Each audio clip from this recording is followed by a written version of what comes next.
Hi, and welcome to Crafts with Ash DIY and Decor.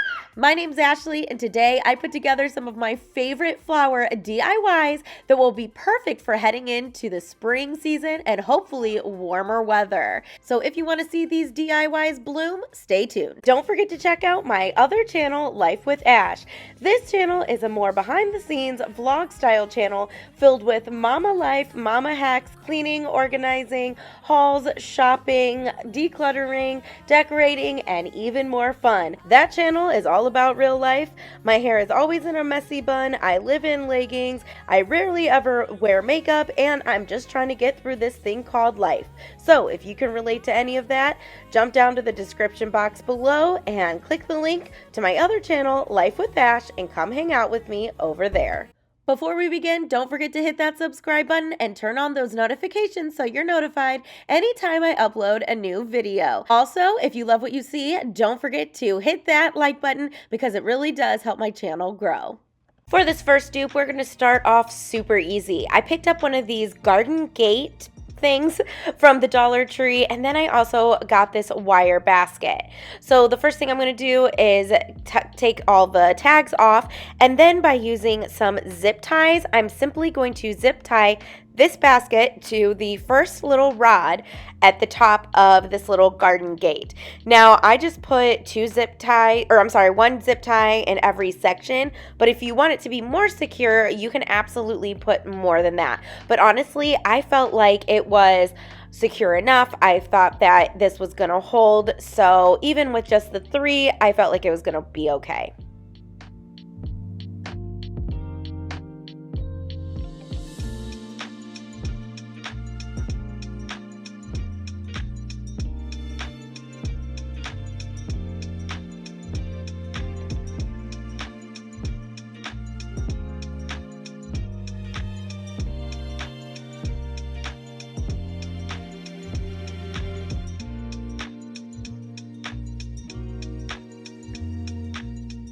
Once I had my basket zip tied on, I took my wire cutters and I'm just going to cut off the bottom of this little floral piece.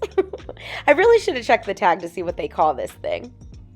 Now you can cut the rods off right at the top where that rod going across was, but I just wanted to, for now, cut a little bit lower because I didn't exactly know where I wanted it to go, but also I cut it at this height so that way the basket didn't swing backwards and that these rods are still holding it forwards, if that makes sense. Now you do have to put a little elbow grease and muscle into cutting these, but eventually they do come off. After that, I went ahead and cut the rest of the zip ties off.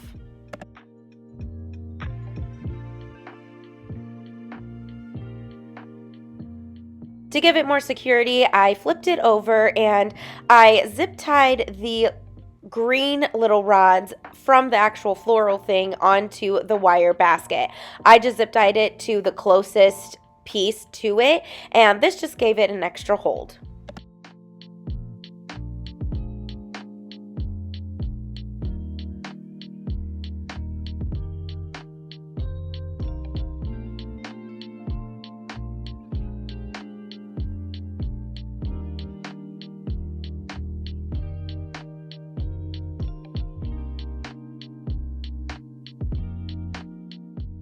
After that, I took this whole thing outside and I gave it one coat of this Rust-Oleum satin white spray paint. And this is how it looks. Next, I took this pack of 3 mini flower pots, and these are the smaller ones, and all I'm going to do is cut some floral foam and stick some foam inside each pot. Now here I do have 4 pots, but I do end up using just 3, so 1 pack will be just enough.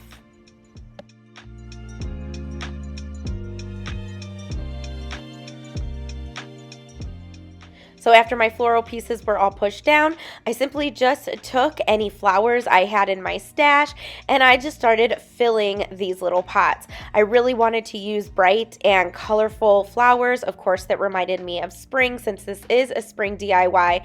Now the piece from Kirkland's that I'm duping this from is supposed to be all lavender, but I did not have enough to fill all 3 of the pots completely, so I added in some other flowers and I thought that these turned out really pretty. Now, I am absolutely no florist, so I'm going to speed this up because I can guarantee you this is not perfect. I just kind of stick things where I think they look good, but just use your eye and kind of eyeball it and just have fun with it.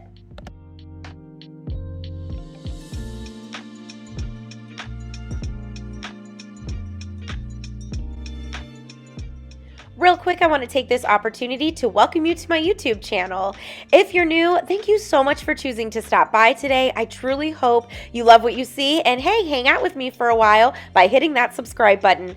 If you're returning, thank you so much for coming back. I've been overwhelmed with all the wonderful comments that I've been receiving on my last spring DIY video. You guys all loved that one, and I am so happy, and I can completely tell that everyone has some spring fever, and we are ready to jump right into warm weather, colorful flowers, and just brightness, basically. Let's get rid of the snow and bring in spring. So thank you so much for all of the wonderful comments. Please know that even though I might not respond to all of them, I am reading them, and I do appreciate everyone, and please keep them coming.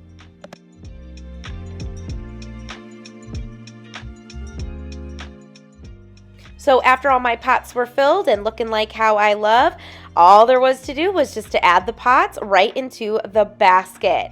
I love how this came out, and what, for about, I would say $3, not including the florals because I already had those. This was so easy to make. So here's the piece from Kirkland's, and you can see that theirs was black wrought iron, but I chose to spray paint mine white because I just thought that it was brighter and made it look more springy and summery. It can transition into summer too. Then here's mine. You tell me, what do you think?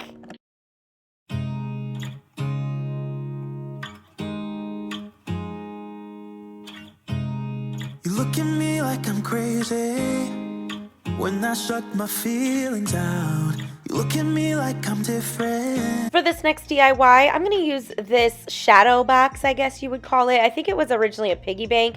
Now, I had already painted this white, and there was something glued on the front. So the first thing I had to do was just kind of scrape off all that hot glue. The reason why I left this on here was to show you how easy it is to repurpose something that you might have made and to use it for something else. So to get all the hot glue off, I just heated it up with my heat gun and then just scraped it off with that scraper. Now this frame was originally black, then like I said, I painted it white, and now I'm going to go in and paint the entire thing with my Ballet Slipper Waverly chalk paint, and I am going to get all the sides, the front, and the insides too. For the back of this frame, I'm going to go ahead and first I'm going to fill that hole with some spackle, and once that dries, I'm going to sand it down so it's nice and smooth and ready for me to paint. Then I'm going to give this a kind of distressed coat of Waverly chalk paint in the color Ivory. Now I'm kind of wishing I would not have painted this and just left it in like that wood tone, but I still think it came out cute, but I don't know, if I could do this again, I probably would have left it. After that's done, I'm going to go ahead and put the whole thing back together without putting the backing on because we're going to stick some flowers in here. So I put it back together so I could see what I was working with basically. And for my flowers, I'm actually going to use some Sola wood flowers. I use these in the fall, and I just got them from my mom's and kind of forgot that I had them, and I absolutely loved these. So I picked out some kind of pastel colors and warmer colors, but still that would fit the theme of spring. But they were a little too big for the frame, like the back would not have it would not have fit. So what I had to do was kind of peel off some layers of each one of the bigger flowers and then cut off like the bud part, I guess, that would be in the middle.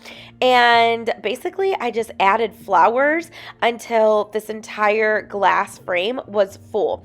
And once I put the flowers in, I did kind of press them down or smoosh them down into the glass so that way the backing would fit.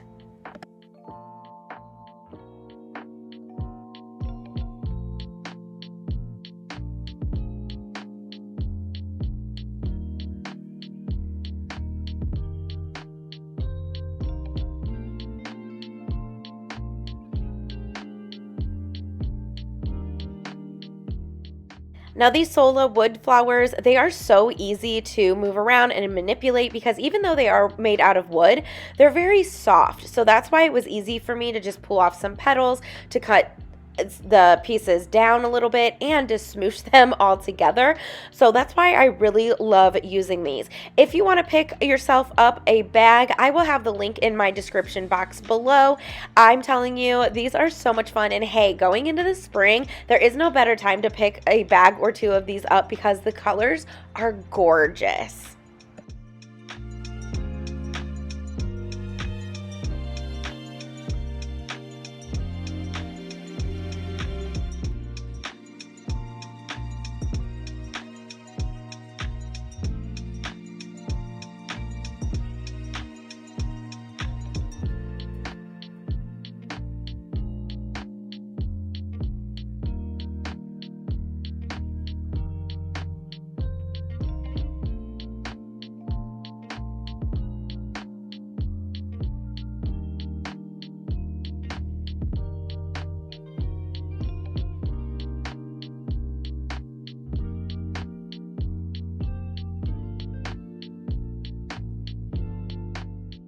So once I had the Sola wood flowers positioned where I wanted, I took my hot glue and just kind of tacked the flowers to the sides of the frame. I did not want to tack it obviously to the glass because then you would see the hot glue, but I just kind of like glued them to each other or glued them to the frame just so they wouldn't move so much while they were in the shadow box.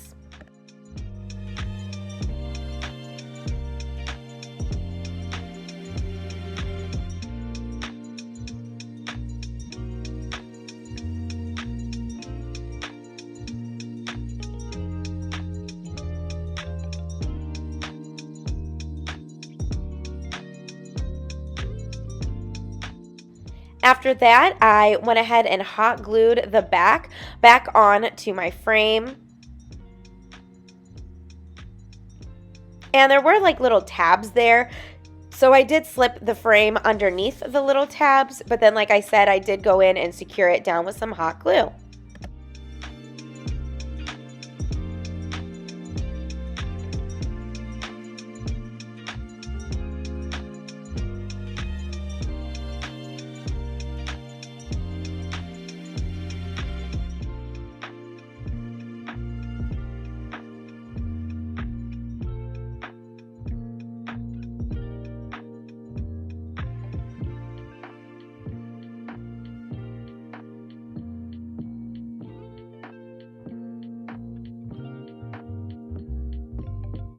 Finally, I cut off this word saying from my Cricut. It says, "Hello Spring."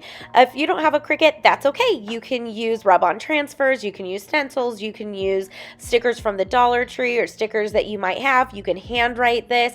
I just really hate my handwriting, so I just wanted to use my Cricut. But it does say "Hello Spring," so I'm just weeding everything out, which means basically taking out the negative parts that you don't need in your word.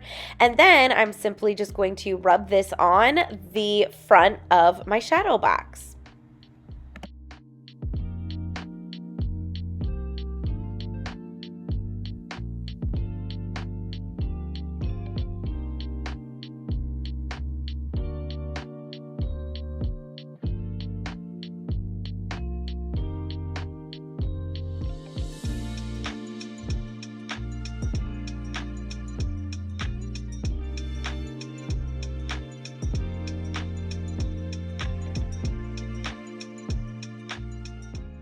I absolutely loved how this came out. I kind of feel like it has a little shabby chic spin to this, and shabby chic is actually coming in. I'm seeing it really pop up in a lot of places, and this mauve color is as well. So here is the piece. It was actually from Joann Fabrics, $13.99. That's not bad, but when I saw this, I knew I could take this idea and apply it to my own taste and use colors that actually fit the decor in my home for spring. So what do you think?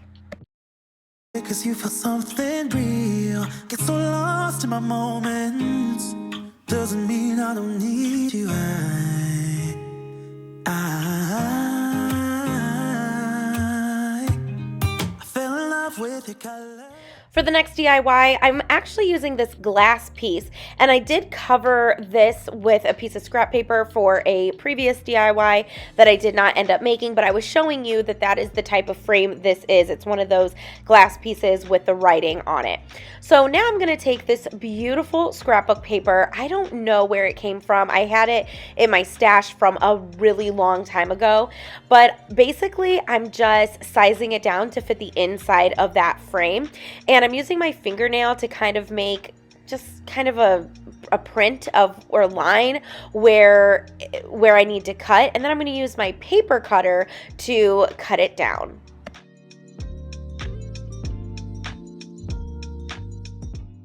So basically this part was just kind of trial and error and just testing it. So you'll see me multiple times kind of putting it in the frame, making more creases, taking it back to my paper trimmer, but you basically just have to do this until you get the right size that you need.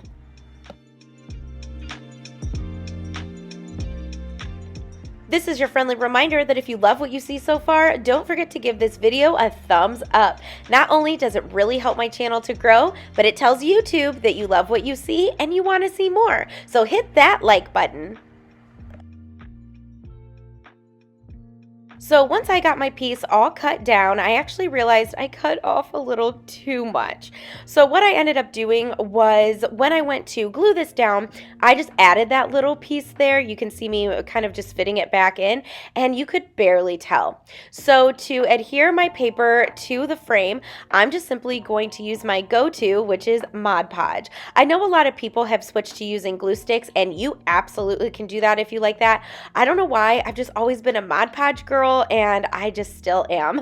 So I just put a nice thin coat of Mod Podge, put down my paper, put down that little piece, and then I'm just kind of slipping the top underneath the frame. There was like a little gap there, so it actually worked out perfectly. Then I'm going to go through and I'm going to smooth it all out, and I even used my little tool from Picket to make sure that there were no bubbles. And then I'm going to take my Mod Podge and I'm going to cover the top of the paper to protect it.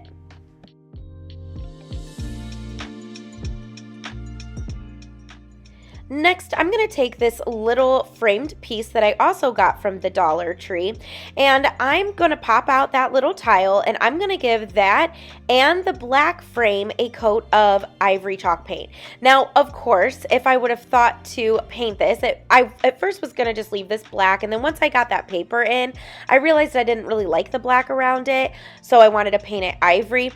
Obviously, I would have done this first before putting the paper down because I did get a little bit of the paint on the paper.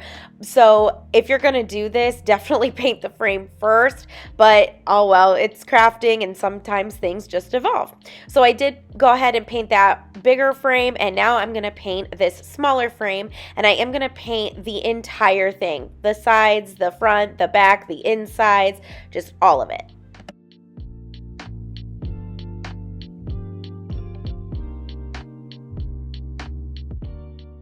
Next, I'm going to take the tile and I'm going to give that kind of a messy coat of ballet slipper Waverly chalk paint. So if some of the white is showing through, that's okay. I was okay with that. But I also dipped it in water. So it watered it down a little bit and just kind of looked like watercolor, just a little bit. Then I dry brushed some of that ivory chalk paint over the top to mute the pink down just a smidge. And then I'm going to take these rub-on transfer sheets that I got from the Dollar Tree. One of them is, you could see the cactus and some just leaves and stuff. The other one is just a whole bunch of words. So I'm sorry the reflection of my light is not letting you see what this says, but you'll see in a minute. But I cut out the words cherish, and then this one says the journey. So altogether it's going to be cherish the journey. And then on that other sheet I cut off this little flower. So this was so easy to use. Now at this point nothing is glued down. I'm just placing it there just so I knew where to go ahead and rub it on. So now I just use my little scraper tool from Cricut and I'm just rubbing on my transfers, and these transferred on so easily. I love using these transfers from the Dollar Tree.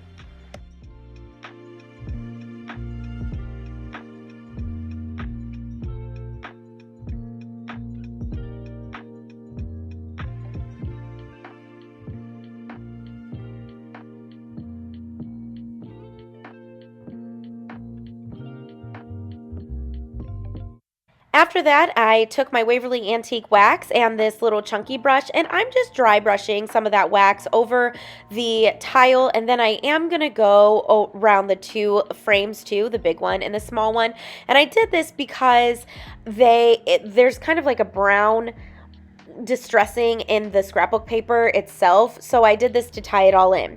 So I have to address this. In my one video, the last video I posted, someone commented that they are so sick of the distressing. Listen, I get it. That's just the style that's kind of in right now.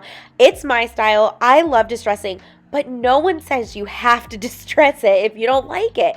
So that's the great thing. I am just here to give you ideas and inspiration. You do not have to make them exactly how I do. I mean, look at this whole video. This is going to look completely different than the piece from Joann Fabrics, and the one before it did too. So this is just to give you an idea, but if you don't like distressing, don't do it. So as you just saw, I went ahead and hot glued the tile into the small frame and then glued the tile in the middle of the big frame. Then I realized I really didn't like the way that it was glued on, and you'll see in a minute. So I'm just heating up the hot glue, and then I'm going to take this little spatula tool from Cricut, and I'm just going to pop it right back off. It did leave some paint and pull up the paper, but that's okay because I'm going to hot glue it back down over it. So this is how I actually wanted to hot glue it, so the tile was to the back of the frame, if that makes sense. But first I had to go through and I had to repaint this side because, like I said, some of the paint did pull off.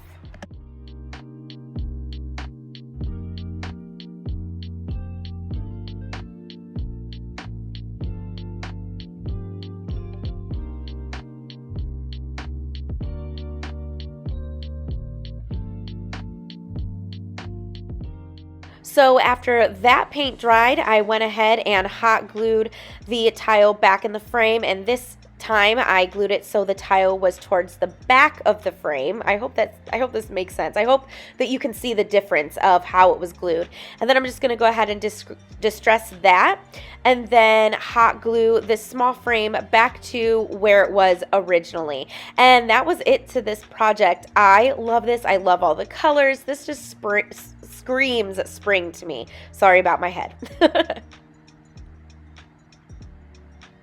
So here's the piece from Joann's. Like I said, it looks nothing like it, but this is just a little too farmhouse for me. There was no color to it, and I just need some color in my life. So I decided to use my own type of scrapbook paper, my own colors that would fit the decor in my home, and I love that so much better, because why would I make something that I would never display in my home? Because I don't sell my crafts. So I really wanted to make something that I would put up.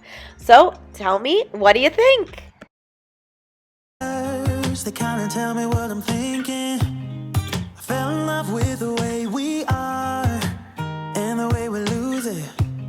There's something different about us and the reason why we stay. For the last DIY, I'm going to take these two rectangular signs that I got from the Dollar Tree last summer, but they have these type of signs out, I feel like, all year round, so you should definitely be able to find some signs this size. But the first thing, of course, I'm going to do is remove the hangers, and then I'm going to flip both of these signs upside down, so that way the printed sign is facing up at me, and I'm going to attach these two signs together. To do this, I'm going to use some jumbo craft sticks, and basically I'm just going to hot glue the craft sticks going across both of the signs. Now, I purposely put the craft sticks over where the two holes are because I am going to fill those holes, but covering up the holes from the back makes it so the spackling can't go through the hole, if that makes sense. So it kind of holds the spackling in there. So I'm just going to go ahead and add some popsicle sticks, and then I'm going to flip it over, and I'm going to use my heat gun and my little scraper to heat up the tags and to get them off.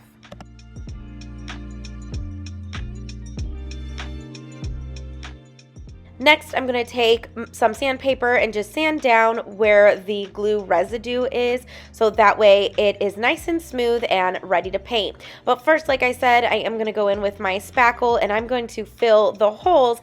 Also, I'm going to run some spackle down where the two sides meet to kind of close that gap up too.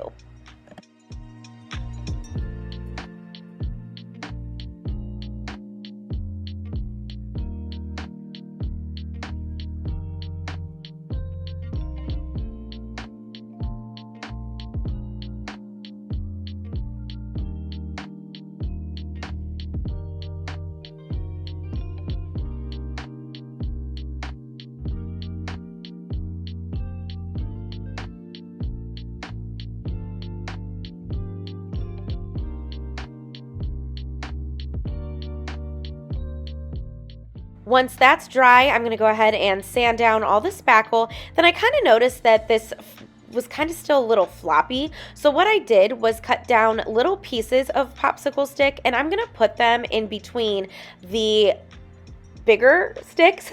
That way it just gives it a stronger hold, and that really did help a lot more.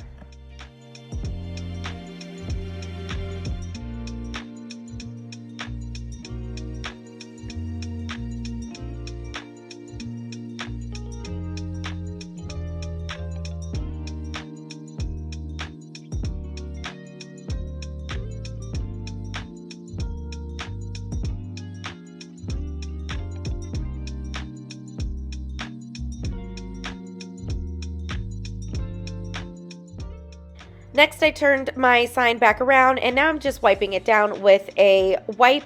And now I'm going to give this a kind of distressed coat of ivory chalk paint. As you can tell, I'm running out, so I wanted to get every single bit I could. But I'm just kind of, yeah, just messily, I don't know if that's a word, but I'm just kind of messily painting this. So if some of that brown came through, I'm okay with that. After my board was dry, I'm going to take my level and I'm going to use this to make lines, like shiplap lines, and basically I'm going to try to recreate what my table looks like there, the background of it. So I'm just taking a pencil and just drawing lines, and I'm just using the width of the level for the spacing in between, and I'm just lining it up and working my way up the board and all the way across.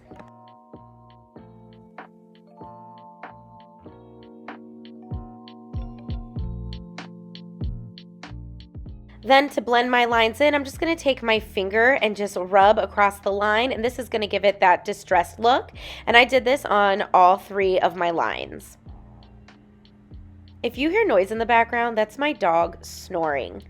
He's only 5 pounds and he sounds like he's like 100, sorry. Okay, next, to distress it even more, I'm going to take that chunky brush and that Waverly Antique Wax, and I'm just going to dry brush some of that all over my board. And I am paying attention to the edges and the corners to highlight those just a little bit more. Then I'm going to go through with my sandpaper and I'm going to sand it down, especially where I kind of got a little dark with the antique wax, just so it all blends in. And then to dull it down even more and to help it blend, I'm going to take that same brush that I used to paint this board originally, and I did not add any more paint to it. I'm just using whatever's on the brush, and I'm just going to just lightly paint over all of this just to dull it down just a little bit.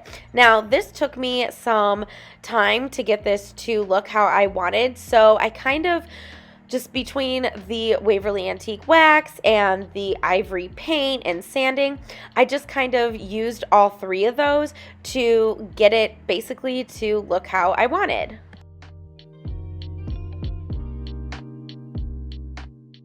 Sorry, I cut off the other end of this board, but I took the bottom of, or the end of my distressing brush, and I dipped it in some Waverly Antique Wax, and I just added like those little circles on each end inside of the little slats to make it look like nail holes. And I did do that on both sides. I just accidentally cut off the first side. And then I'm going to take a really small detail brush, dip it in some Waverly Antique Wax, and just go over each one of the lines just to highlight them just a little bit more. Then as you saw, I'm going to use my finger to blend them in.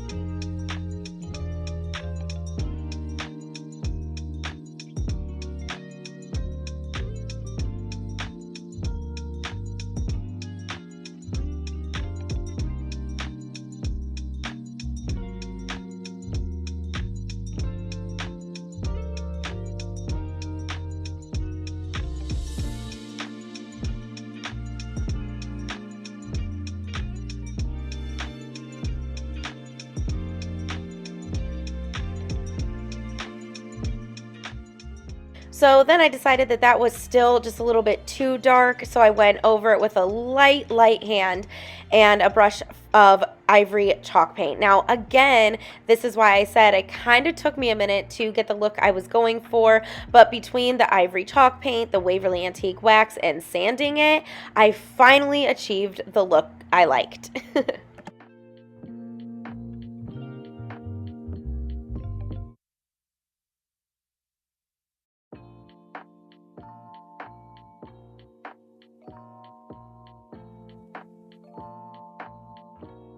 So as that's drying, I went to my Cricut and I found this scrapbook paper a couple weeks ago at Hobby Lobby, and I am in love with this paper. I just feel like this is going to be the inspiration for my spring decor this year.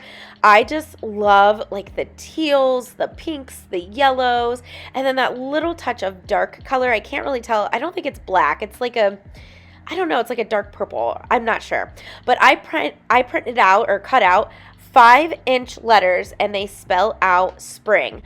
Unfortunately, I forgot the font name. I am so sorry. I even looked at it so I could remember to say it, and I forgot it. But it's just a very basic font in Cricut, and you can use whatever font you love. So right now, I'm just going to go through, and I'm just going to take off all my letters.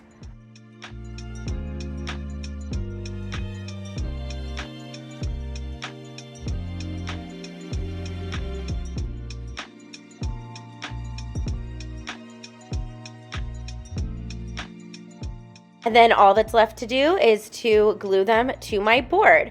So I started with the two middle letters first, which is R and I lined them up in the middle where the two signs met. And then I used some Mod Podge, and I Mod Podged the R down first and worked my way out on either side. Now, even though I had these lined up, of course, in true Ashley fashion, it was not completely perfect or straight, so you might maybe want to measure, but you know me, I'm not a measurer. I just kind of eyeball it.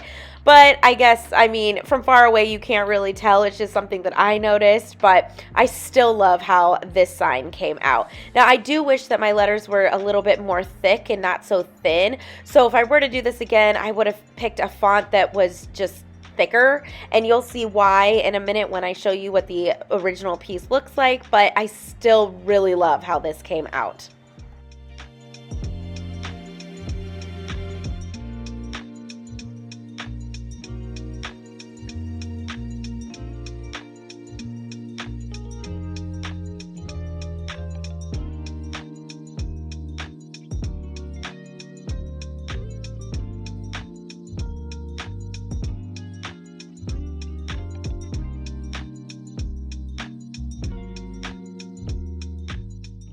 So once I had all of my letters glued down, I went ahead and put a nice coat of Mod Podge over all of my letters so that way they would stay down and that they became one with the board.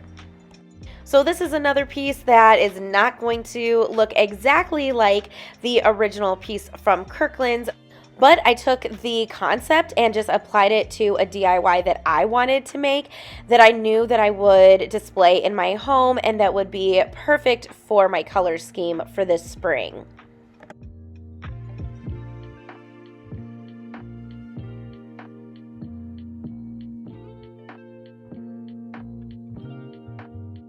So here is the piece from Kirkland's. Like I said, I didn't even use their same word. It was love. And I went with spring because that's what I wanted. But I did use the same concept. So I used flower paper to achieve somewhat of the same look. And I still think that I did, even though it doesn't look exactly the same. But you tell me, what do you think?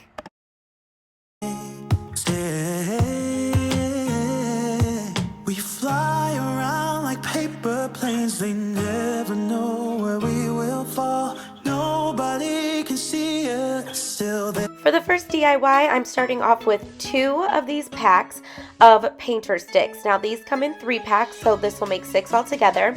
And I buy these packs from Lowe's, but I know that Walmart and I probably Home Depot have them too. So the first thing I did was go ahead and cut off the plastic on the sticks, and then I arranged them like a picket fence. So at first I did just one straight line, and then I decided to stagger it just a little bit. So I did one shorter, one higher, one shorter, one higher, just like that. And then I flipped them all over so the ruler part was showing on the front. And then I'm going to take these jumbo popsicle sticks and I'm going to hot glue them down to the painter sticks. That way they all are glued together.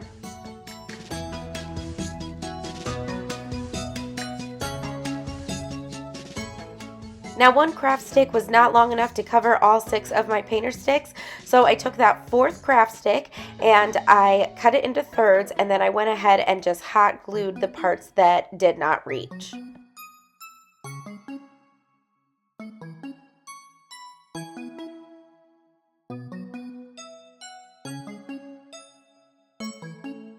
After all my painter sticks were glued all together, I flipped it over and gave it a somewhat messy coat of Waverly chalk paint in white.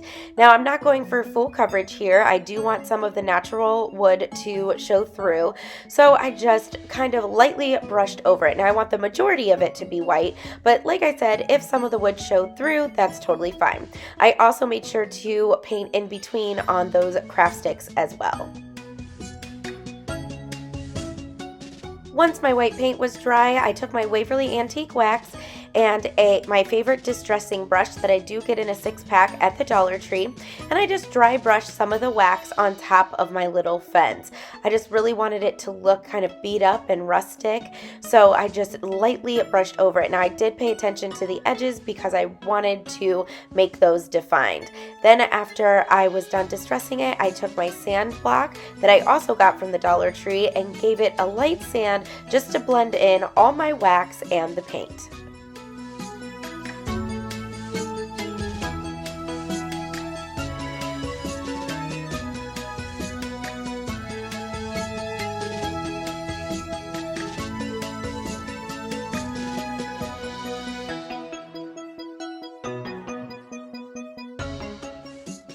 Once that was done, I put that off to the side and grabbed these 3 metal flowers. Now these ones are on the stem, and these were the only ones I could find on a stem. All the rest of them are going to be stemless.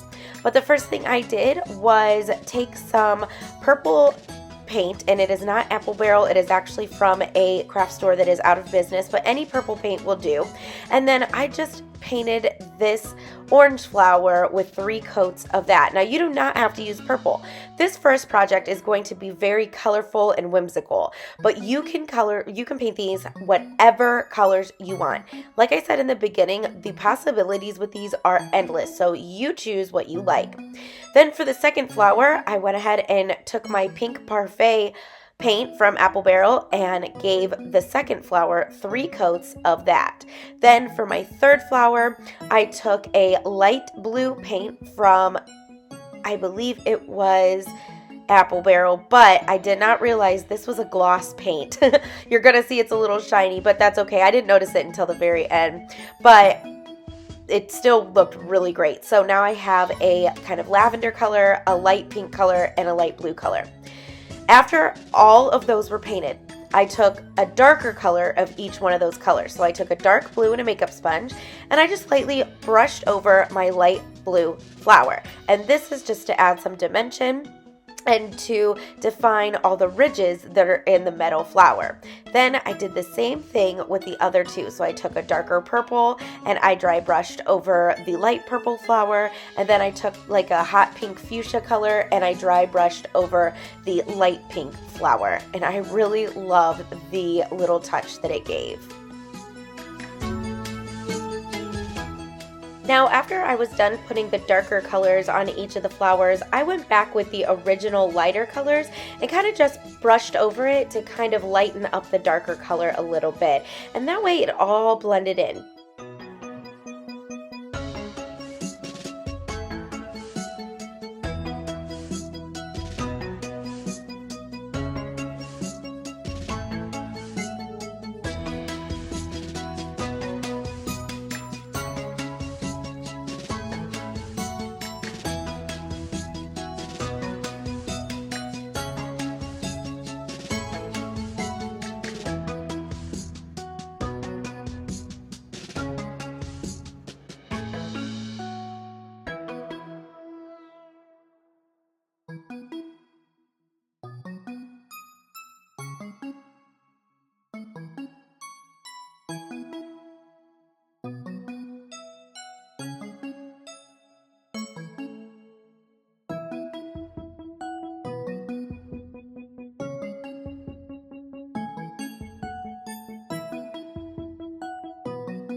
Next, I took my Apple Barrel Spring Green paint and I lightly brushed over all of the leaves on the stems and the stem itself.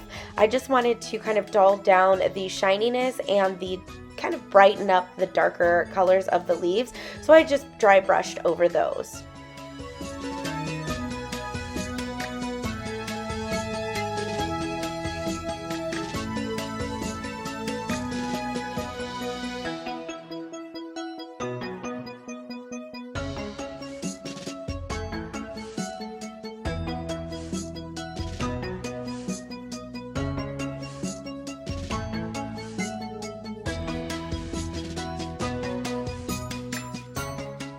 Then once all of my leaves were dry, I took a darker green and I dry brushed over the leaves just like I did with the petals of the flowers.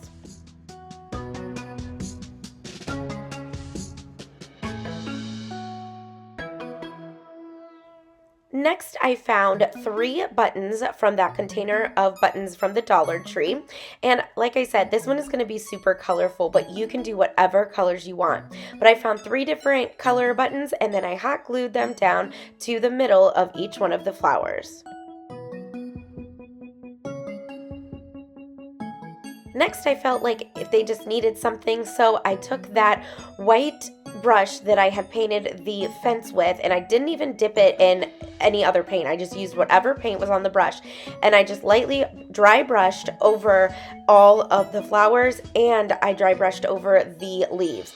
I also made sure to dry brush over the buttons too, just to give that a little character as well.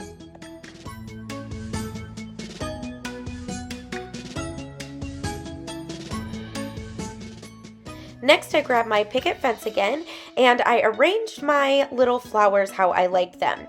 Then, because they were longer than the actual fence, I took some metal wire cutters and I cut the back or the bottom of the stems off.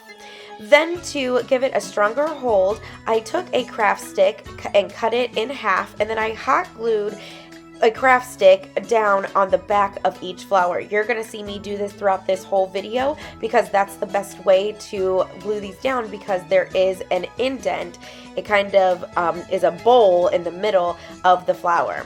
Then once I got all of the craft sticks on, I figured out where I wanted all of my flowers to go. I wanted the middle one to be a little higher and then the two on the sides to be a little lower. So once I figured that all out, I just went ahead and hot glued them all down. I love how this little picket fence flower project came out. I just love the colors on it. It is just so springy, or it can transition into summer. And I think this would also be a great gift to give. I just think it's so cheerful and fun. And you're going to catch throughout the video, I incorporated a bunch of different styles. So we have some rustic, we have some colorful like this, we have some farmhouse, but I absolutely love this one. But you let me know, what do you think?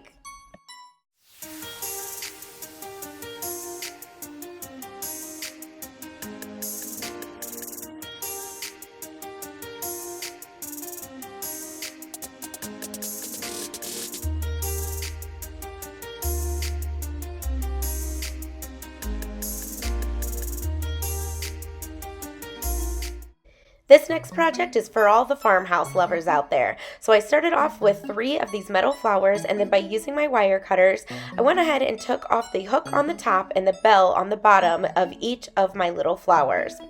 Now, there is a lot of painting in this, but I am kind of going to skip around and skip ahead because a lot of it is repetitive. So I took one of the flowers and I grabbed my Waverly Elephant Gray paint. Now, with the first flower, I put up all of the petals in the top row and in the middle row. And now I'm just going to paint the bottom row of petals with the elephant gray paint. Now I am careful not to get any of that elephant gray paint in the middle row of petals, but I gave that 3 coats. I do notice when you're painting this, it is easier just to paint 1 coat, dry it with a heat gun or hair dryer, paint another coat, dry it, and then kind of touch it up, and then move on to the other layers of petals. That's just how I found it was easier. That way you're not moving the petals up and down so many times. But I went ahead and gave the bottom layer 3 coats.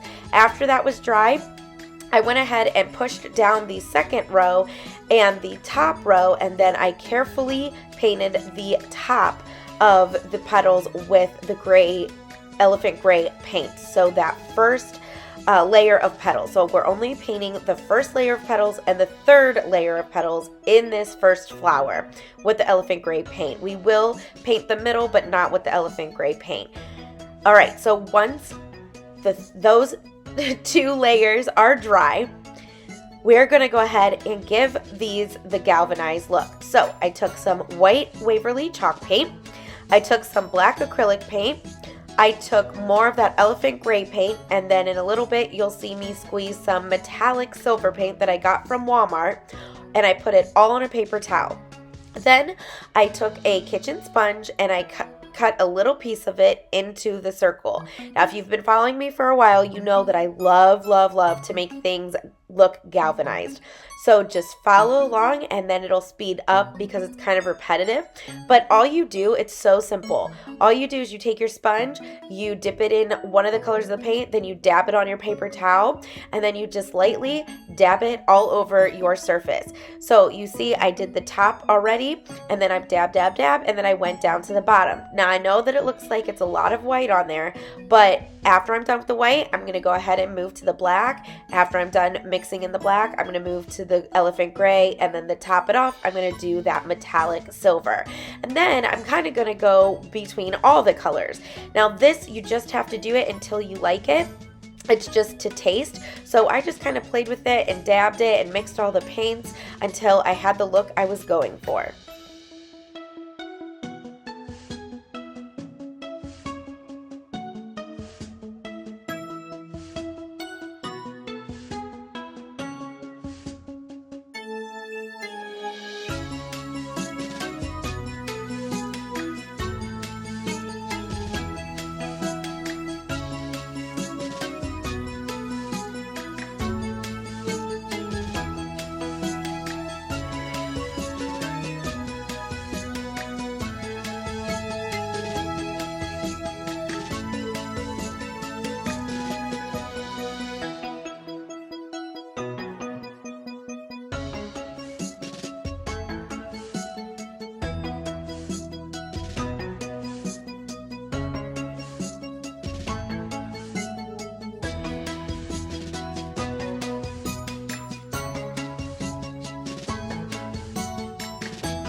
Now, once I was done galvanizing the third row and the top row, I went ahead and pushed the top row petals up. That way I had access to the second row, and I painted the second row with my Waverly chalk paint in white. I did give this 2-ish coats. I gave it 2 full coats and then just touched it up. Then you will see that I do go in there with a smaller brush and get down in the little grooves at the bottom, but I just wanted to make sure that this was fully covered and you couldn't see any yellow underneath the white.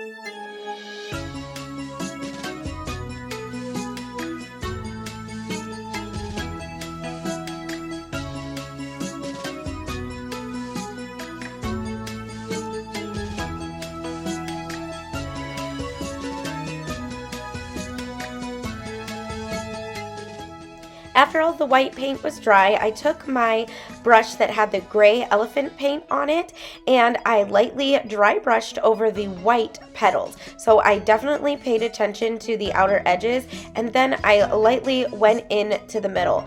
Then after I put all my gray on, I went back with that white brush and I dry brushed over the gray just to blend everything in.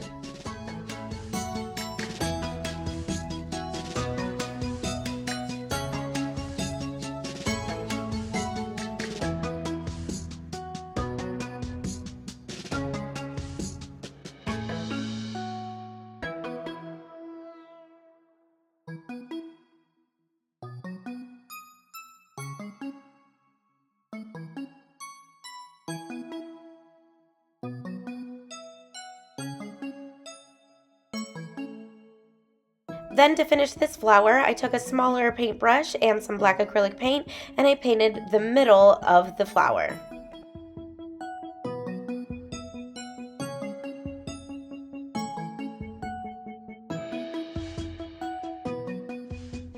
Next, I grabbed my second flower and I pushed all of the petals up on the top row, and then for the bottom I pushed them down. So we're going to do the same thing we did on this first one, but we're going to reverse it. So instead of galvanizing the third and the top layer, we're going to galvanize the middle layer. So I went ahead and painted the middle layer with 3 coats or 2-ish coats of elephant gray Waverly chalk paint.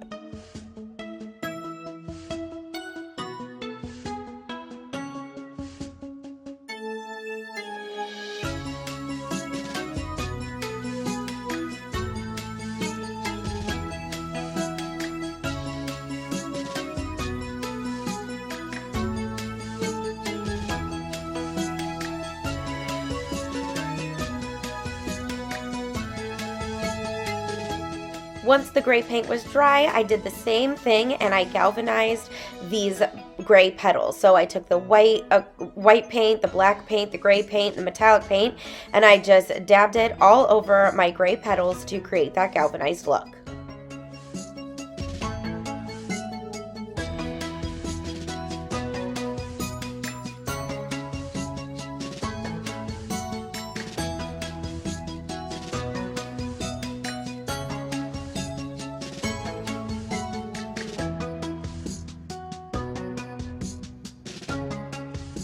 After that, I grabbed my white chalk paint and I painted the bottom layer of petals and then went on the inside layer of petals too. I gave each of those 2.5 coats.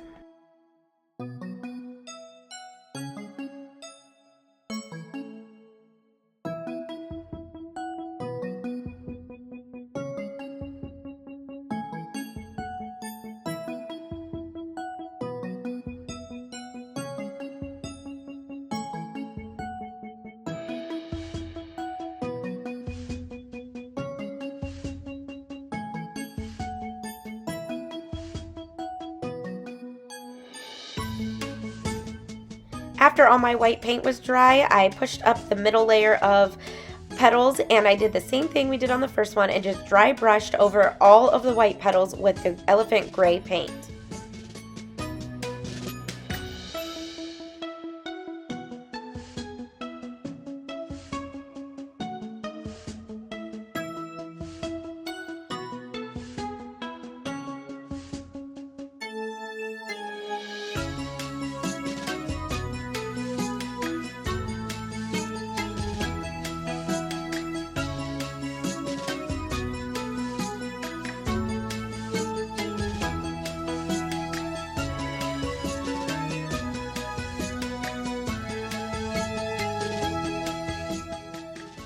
Then to finish this one, I took that black acrylic paint again and painted the inside of my flower.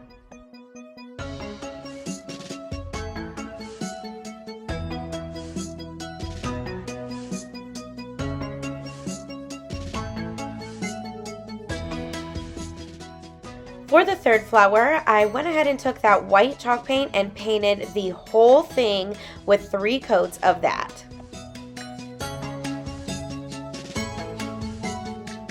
Once my white paint was all dry, I took that gray brush again and just dry brushed over all of my white petals, just like the first 2.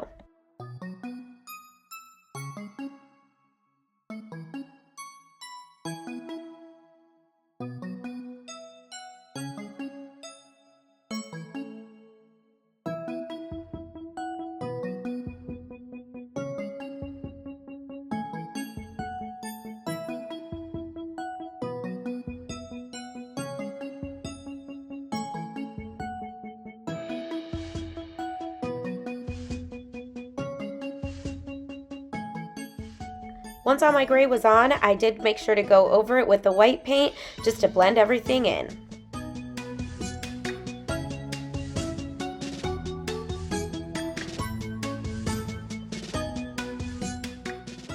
And then, just like the other 2, I painted the inside of my flower with black acrylic paint.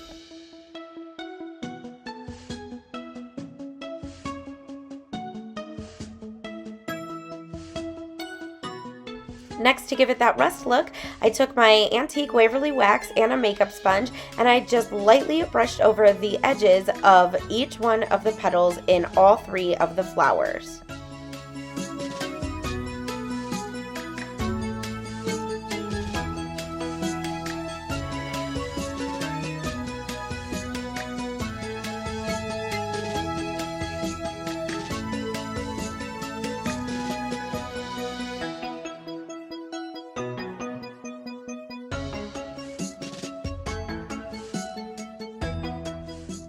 Then I went ahead and took some of that white paint and just kind of brushed over where I felt like the wax was a little too heavy.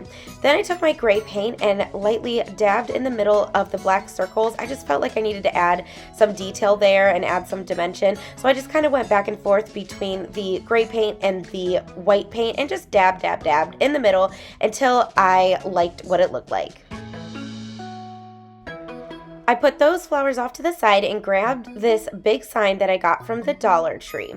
I easily peeled off the little coffee sign. It was raised and it was metal, so I just easily peeled that off. Then by taking my scraper, I kind of tore off the little bars with the little tacks. I wasn't sure how they were put in there, but they were tacks. They were actually like tacked in. So I very carefully tried to get those off. One did bend, but it ended up looking okay. But you do want to keep these nearby because we are going to use them again. Then I flipped over and I used my hair dryer and my scraper and got the sticker off.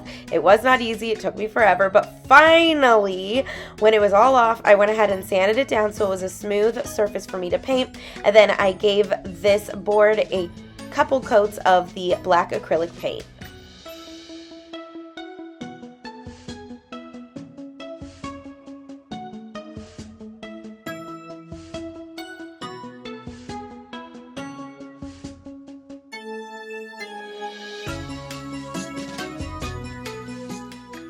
Once my board was painted, I took 3 dowel rods that I got from the Dollar Tree And again, by using my little craft stick method, I cut off a piece of the craft stick, hot glued it down to the back of the flower, and then I hot glued the dowel rod onto the craft stick.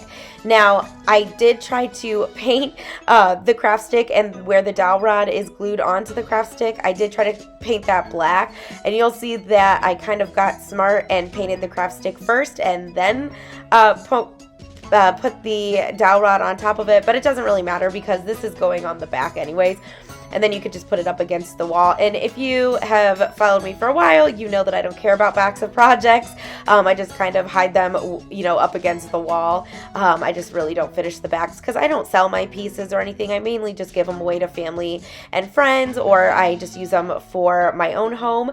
So I went ahead and I did that on all 3 of the flowers. So I hot glued it down and then I painted the dowel rod black. Then after those were dry, I took all 3 of the flowers and I laid the board down on the front just to kind of see where I would need to cut. Then I took my miter shears and I cut down one of the dowel rods to make it a little shorter than the other one. And now I'm just kind of positioning and kind of seeing where I want all of my flowers to go. Now, I am going to hot glue these to the back of the board. So it's not going to be a base like flat. I don't know how to explain this. It's going to be wider, on the wider side. So hopefully visually you'll see. Once I figure out where I want these to go, I go ahead and flip over my board, and then I just use a generous amount of hot glue and go ahead and hot glue them on. I do start with the middle one, the tallest one first. That way I can get that down. Then I hot glue the other ones on the other sides. Now I did let them sit there for a little bit so the glue would set, but just to give it extra support, I did take some duct tape and I went ahead and rolled it around the back. That way they didn't fall backwards. Next, I flipped over my board and took those 2 metal pieces that I took off of the front of the board, and I was going to use the tacks that it came with, but I actually lost one of them when I went to pry it off. So I had some tacks that I got from the Dollar Tree. So what I did was I used my wire cutters and actually cut off the tack part, and then I just hot glued the bar down and then hot glued each of the tacks down where the holes are, and it looked the exact same. So it looked like it all came together, and that's how it was supposed to be. So I did that on either side of my board.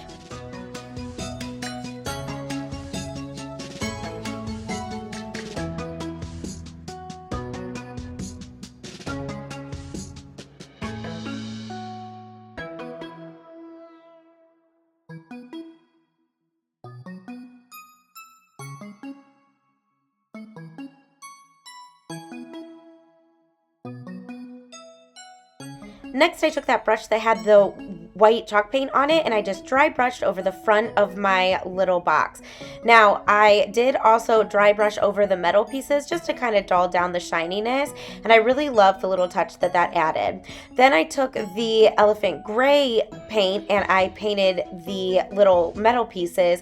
That way, again, just to kind of dull it all down. And then I kind of just mixed in some white paint, some black paint. I didn't really galvanize those, but I just went ahead and dulled it down with the paints.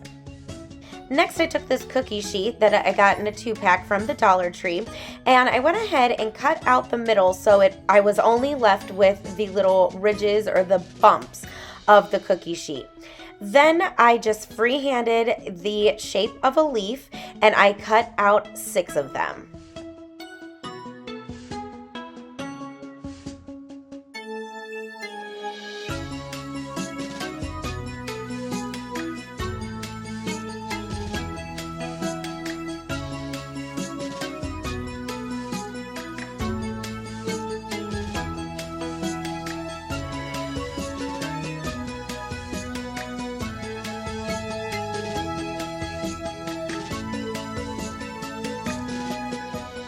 They were all cut out. I grabbed my little project again and I kind of just figured out where I wanted all of the leaves, and I stuck the leaves underneath the dowel rod. Then once I had them positioned where I wanted them, I went ahead and hot glued them onto the back of the dowel rod.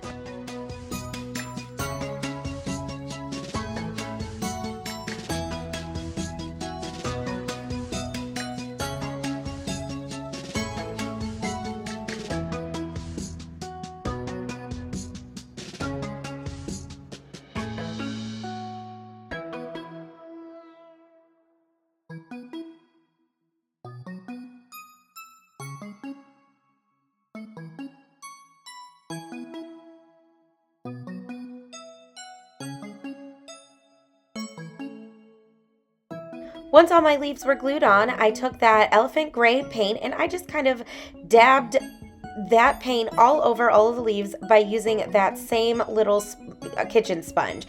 And I just did this again just to dull down the shininess.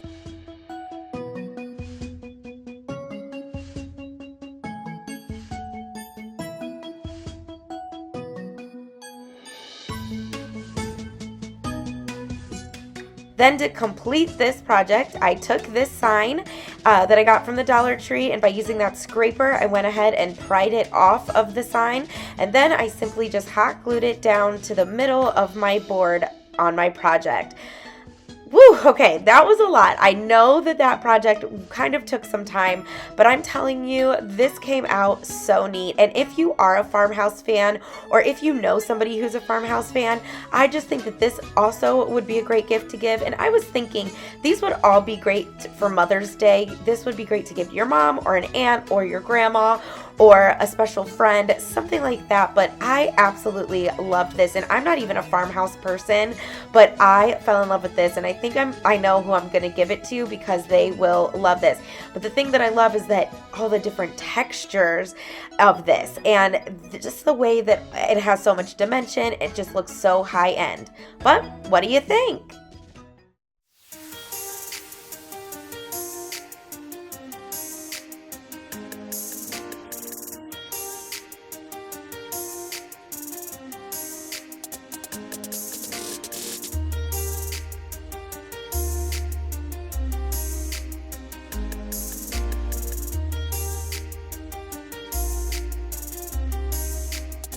For my next project, I'm going to start off by using this board that I got at the Dollar Tree around Easter. You can use any of the longer boards. They will definitely work. But I started off by plucking off the little feet on the back, the eyes, the bow, and then I cut off the tag.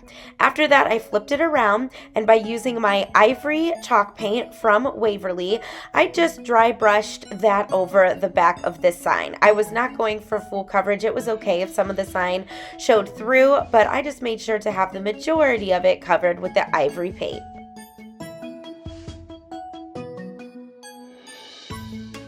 Once that was painted, I put that aside to let it dry. Then I grabbed 3 more of these metal flowers. Now I did make sure to grab 3 different color flowers. I went ahead and took the hooks off and the bells. That way they were ready to paint. Then I went ahead and I needed these to be curved up. If you notice, they are kind of curved down, but I needed the middle to be pushed down. So I'm kind of showing you the difference between the two. I don't know if you could really tell, but I just started off by just pushing all of the petals up. So then I took that same brush that I used to paint my board that had the ivory chalk paint on it, and I just lightly brushed over all 3 of these flowers. Now I still wanted the original colors on these flowers to come through, so that's why I'm just lightly brushing over each one of them. This project is going to have a little bit more color in it, but it's going to be really rustic.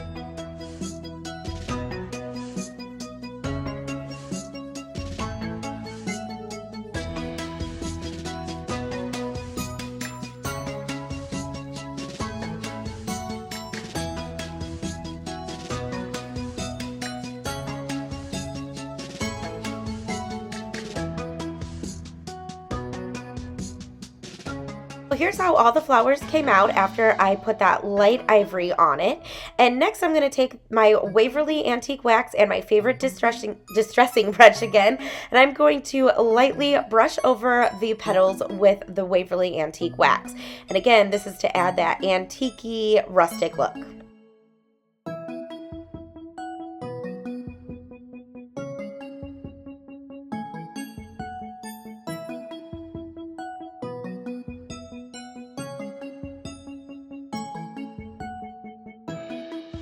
Then again, to blend it all in, I took that ivory brush and just lightly brushed over the antique wax. I did this on all 3 of those flowers.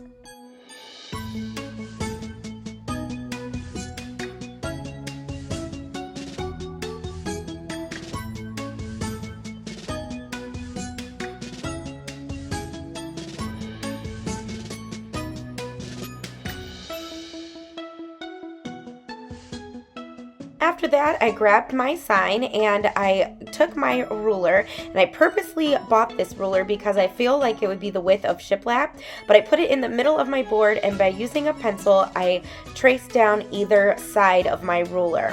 Then after that, I took my finger and just kind of smudged the lines to make it all blend in, and again, giving it that shiplap look. Next, I took that distressing brush and that Waverly Antique Wax, and I just brushed over my sign, giving it that rustic look.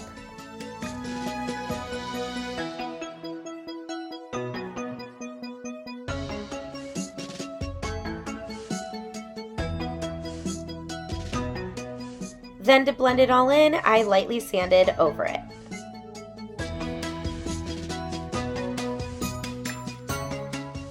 Next, I took these 3 frames that I got from the Dollar Tree, and I went ahead and took them apart. So I took the stand off of the back, and then I used my little scraper tool to pry off the little hook that the stand was on, and then I used a knife, but you might want to get a screwdriver and unscrew the little clip on the front, and I did this to all 3. So I took off the stand on the back and the clip off the front.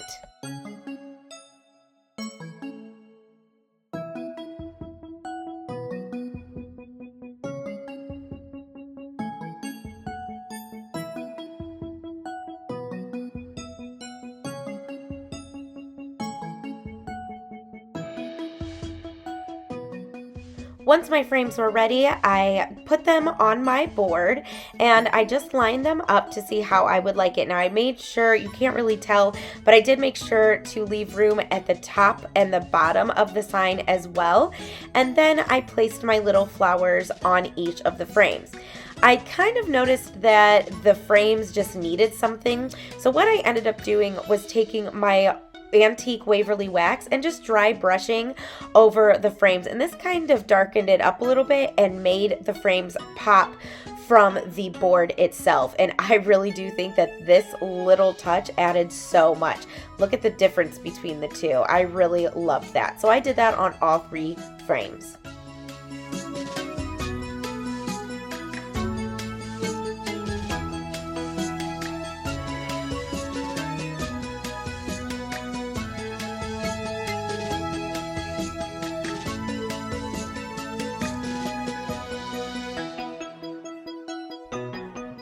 So I finally decided what I wanted to do to the middle of my flowers.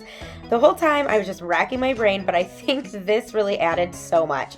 So I took some twine and some hot glue, and by starting in the middle of the flower, I hope that made sense, I just wrapped it around and around. So I just started spinning it around itself and just adding hot glue here and there. And like I said, I think that this added so much, and it really made the flowers pop too. So, and it added to that rustic look. But I went ahead and I also did this on all 3 of the flowers.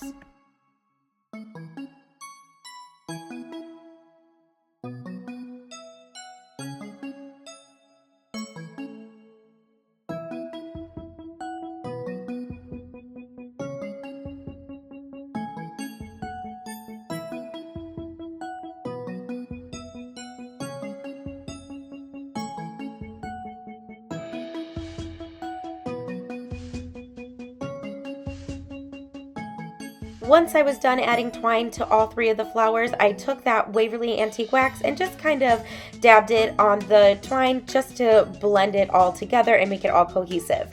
Then I took that board again and I hot glued the frames down on my board, and then I needed to hot glue the flowers on the frames. And to do this, I did that craft stick method where I cut off a little piece of the craft stick, hot glued it to the back of the flower, and then I hot glued the craft stick down on the frame.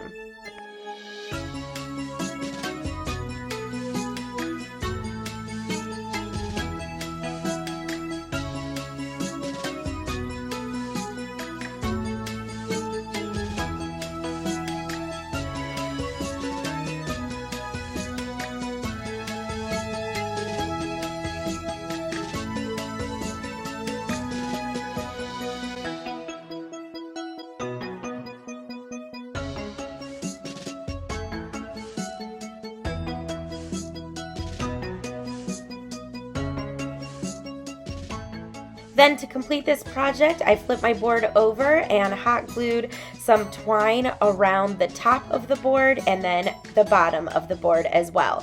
I made sure to make the twine kind of just layer each other, kind of just be messy about it, but I think that that really completed this project. I love how this came out. Like I said, it is cute, it's colorful, and it's rustic, but it probably is one of my top ones in this whole video. I absolutely love this. Now you can put a hanger on it if you decide to hang it, or you can just stand it. And the great thing about this is you could even hang it or display it long ways too. So you can either go up and down or side to side. It's totally up to you. But what do you think?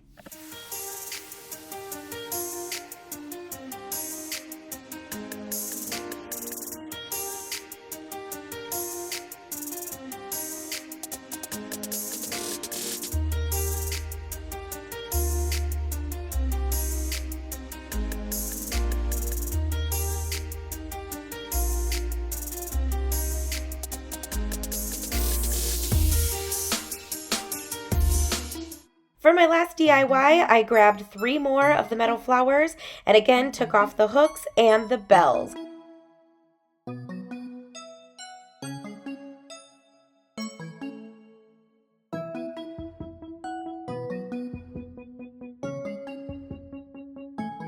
Next, I grabbed my bright yellow paint from Apple Barrel and I painted the lower layer of petals and the middle layer of petals.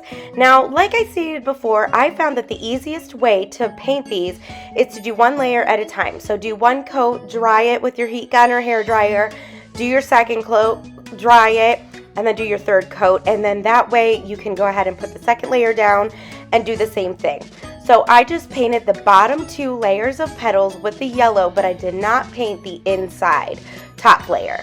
And I did this for all 3 flowers.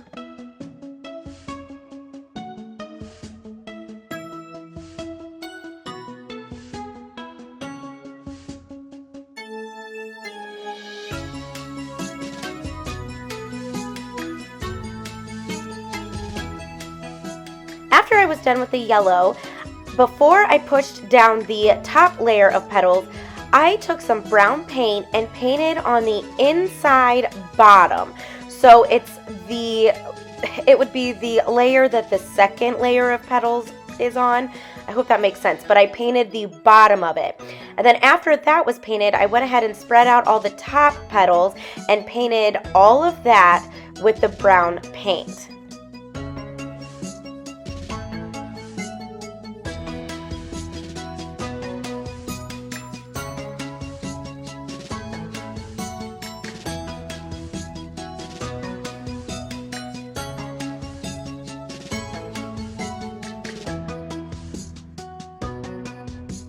Now after that dried, I realized I really didn't like the color of the brown that it dried as. So I added some black to that brown paint and I mixed it up just to make it a little darker. And then I repainted over it, and I really do like that color more. I really did like how that came out. So I went ahead and did 2 coats of that brown mixture.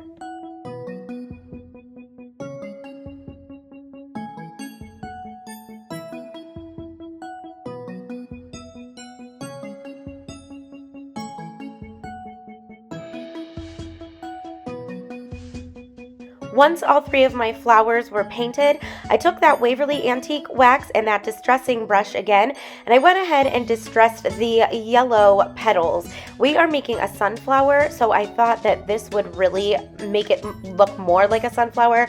It'll also add that rustic effect too.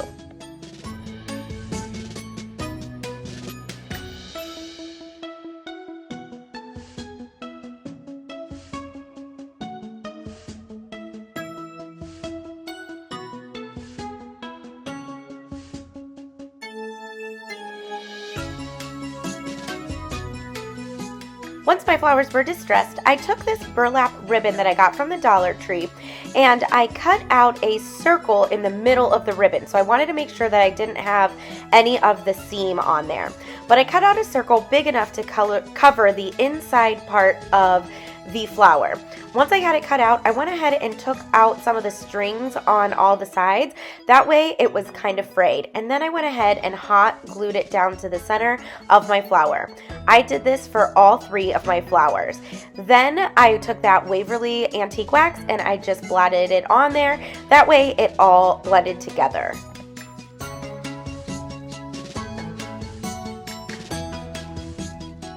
Next, I flipped my flowers over and I did the little popsicle method where I cut off a piece of the craft stick and then hot glued it to the back of each one of my flowers.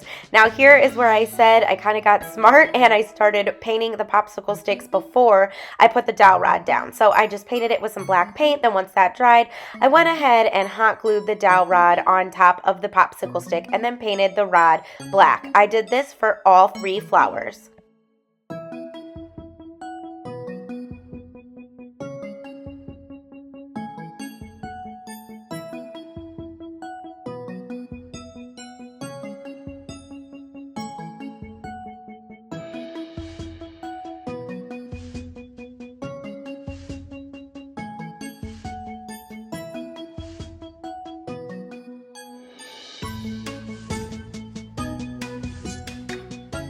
As those were drying, I took this little tin bucket that I got from the Dollar Tree and I put a piece of floral foam in the middle of it, but I made sure that it was kind of up towards the top. Then to fill in around the foam, I took some Dollar Tree bags, which you all know I have a ton of, and I just filled in around the foam. Now I did make sure to leave the bags close to the top. Then I went ahead and I originally was going to put some moss down first. Then after thinking about it, I decided to go ahead and put the flowers in. So I just kind of arranged my flowers. I did one more towards the back and that one stood a little higher. And then I did 2 in the front and those were lower. Now I apologize, I did go out of frame here. It was just hard for me to capture this because it was just too tall for my camera. But you'll see what it looks like in just 1 second. But like I said, I just went ahead and stuck all of my little flowers in there. And if I needed to cut a stick down, I did. And I just made sure I had it how I liked it. Then once all my sticks were where I wanted them to be in the foam, I went ahead and threw a little hot glue around each one of the sticks so that way it held it in place.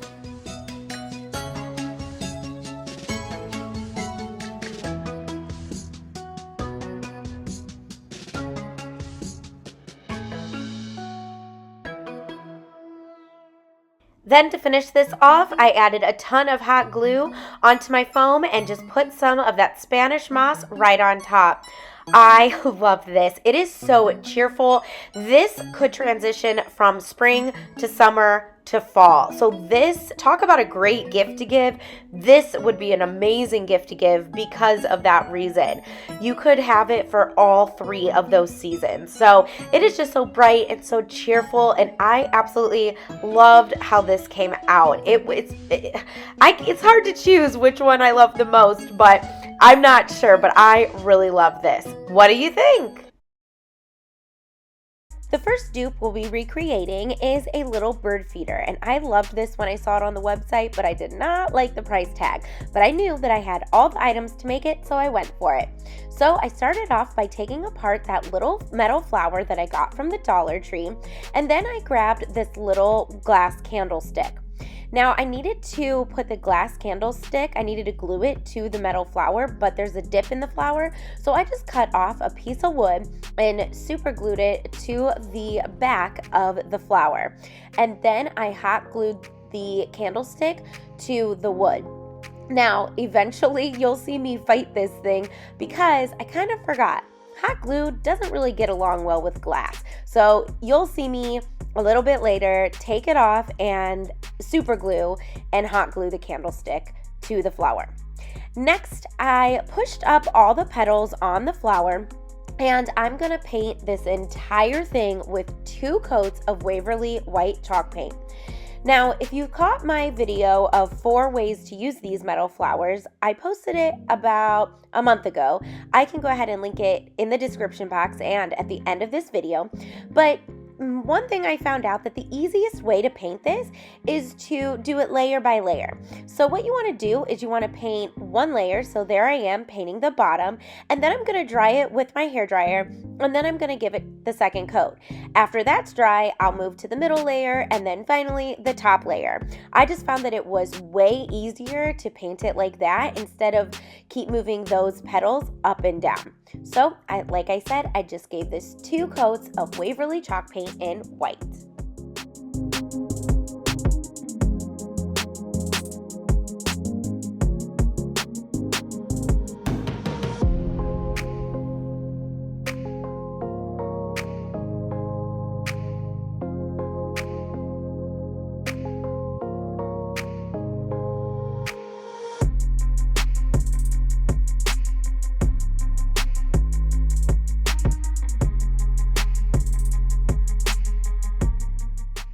After my flower was all painted, I gave 2 coats of the white Waverly chalk paint to the candlestick as well.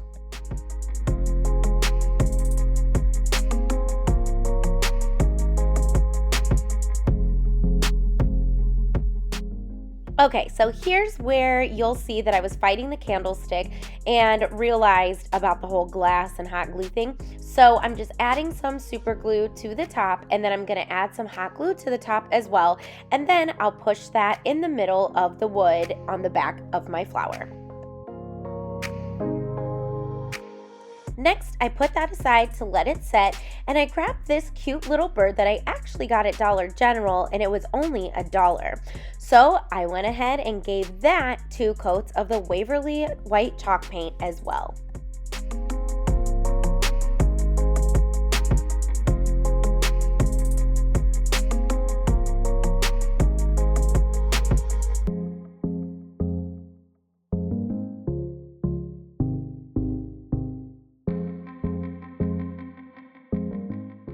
Once all my pieces were dry, it was now time to assemble it.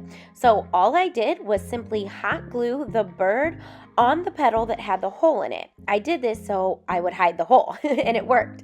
So I just put a generous amount of hot glue. I held it on there, and then I just went back and reinforced some of the parts that the bird was touching the petals, the other petals, with some hot glue. So I actually was able to hot glue those 2 petals on either side of the bird on the bird's feet, and that really helped to secure it. I have not had a problem with this falling off since, and I think it's because I put a ton of hot glue.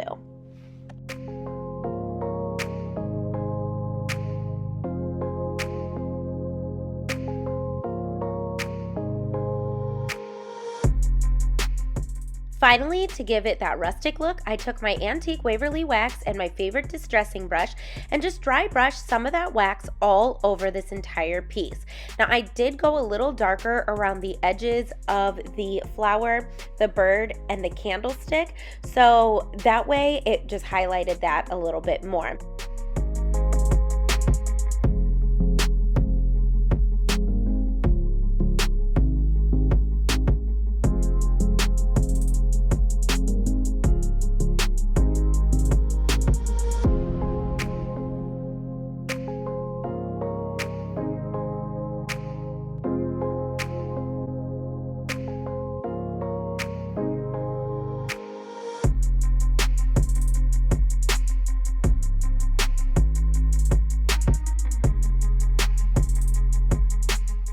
Now, I did go over some of the darker parts of the Waverly wax with some white paint. That way it all blended in. But I absolutely loved how this came out. Now, it is supposed to be a bird feeder. I don't think I would actually use it as one because my piece is a little bit smaller than the Kirkland's piece, but I still think that it is super cute. Now, if I wasn't trying to dupe this exactly, I would have actually probably left some of the color because, you know me, I'm not farmhouse and I love color, but I still think that this came out super cute. So now I'm going to show you the one from Kirkland's. They are charging $29.99 and mine only cost $3. What do you think?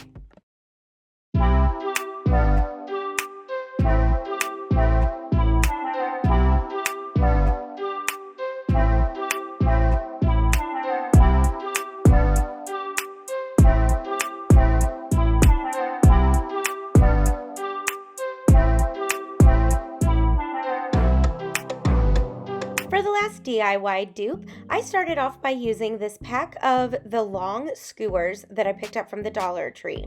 I took 4 and I simply cut them each in half with my miter shears.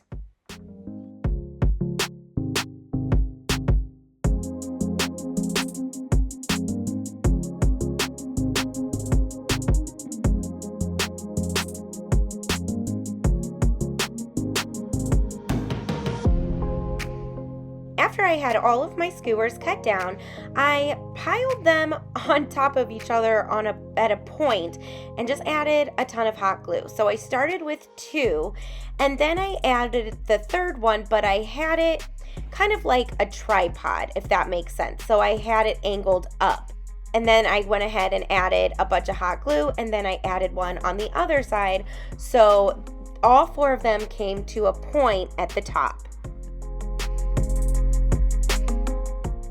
Now, while I was constructing this, I literally was saying out loud, I'm sure there's a better way to do this, but this was just the only way that I could think of to make all 4 of these come together so that way it would stand up.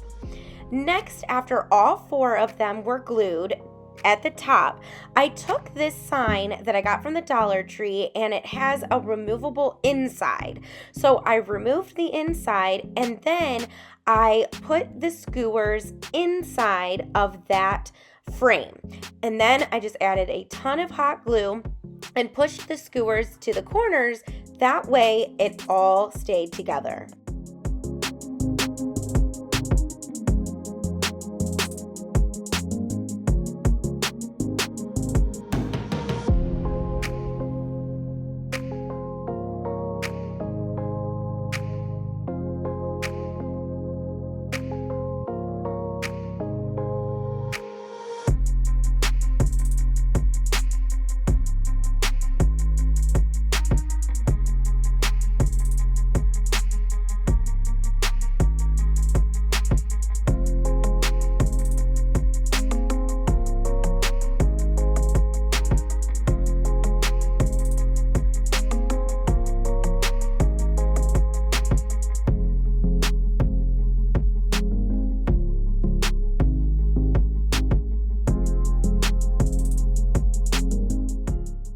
After my bottom was attached, I moved up to the top, and by using the remaining skewers that I had cut off earlier, I measured them to each side of the top of this little well, I guess it's not a tripod, this little stand.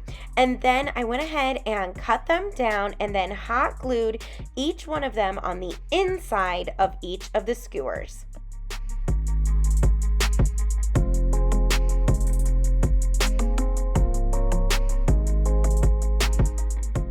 Now you need to make sure that when you are gluing your sticks on these skewers that you glue them evenly going around. So that way it makes one big square going around all of your skewers.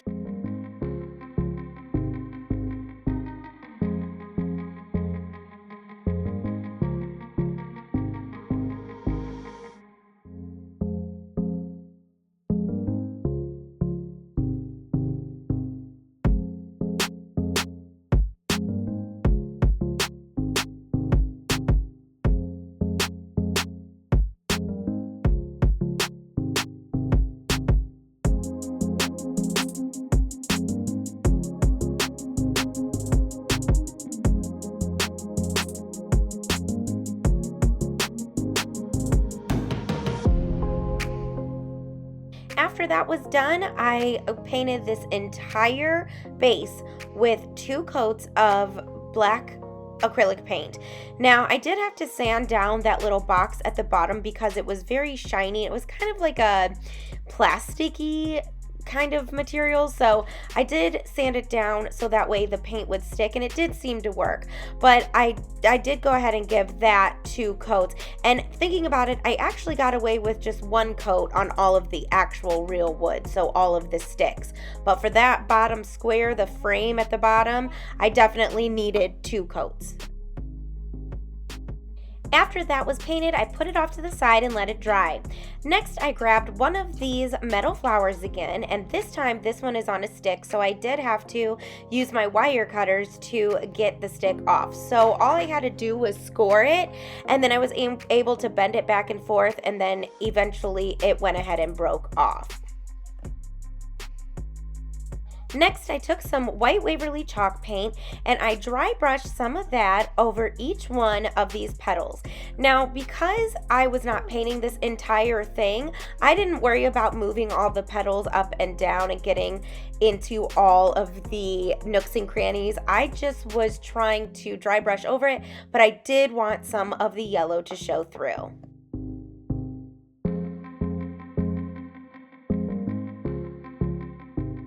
After that, I took some of my nutmeg apple barrel paint and I painted the inside of my flower. Now, I don't know where the footage of this next part went, but I also took a little bit of yellow paint and just kind of dry brushed little dots in there to make it look like the sunflower seeds. So in order to get this to attach to my stand, I did have to cut up some craft sticks to create a base, because there is a dip in the middle of that metal flower. So after I got my base put on, I just added a ton of hot glue and hot glued it to the top of my base, so at the point. And I just added hot glue to the entire thing. Now I did eventually add some duct tape to the back because I just did not trust it, and it really seemed to work. I mean, it's holding up really well.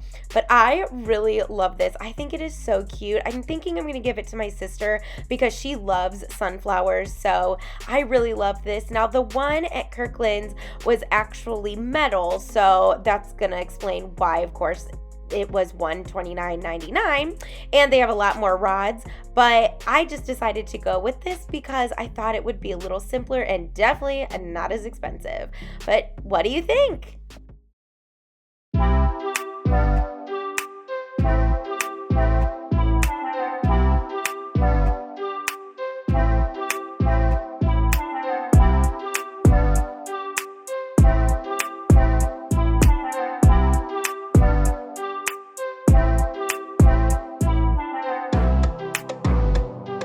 So for the first one, I'm going to start off with this little cutting board decor. Now, it's not a real cutting board, but I picked a bunch of these up around, when they first came out, because I just knew that you could make some really great things.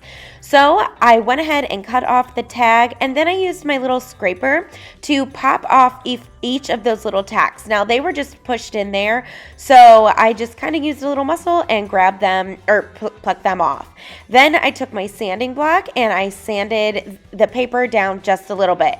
Now, I did start tearing off the paper, and then I realized, wait, I'm going to be Mod Podging something over it, so I didn't really need to do that. So next, I took this beautiful piece of scrapbook paper and I just kind of put it down on the center and used my fingernail to make a fold so I knew where to cut it. And then I went ahead and cut it off so that it would fit in that center square. Next, by using Mod Podge, I went ahead and decoupaged it down. Now, you're going to see a variety of different colors and styles in this video. I mainly just wanted to use what I had. I wasn't really making any of these with anybody in mind. I, of course, have a mom and a mother-in-law, but I was not making these for them just yet. I was just making these to give ideas to all of you. So just when you're making these, keep in mind their style, maybe the colors in the room that this will display in, and things like that. That way it would really match their decor and they will love it. But after I Mod Podged that on, I went ahead and took my sanding block and I simply sanded the edges and then used my finger to get the excess paper off.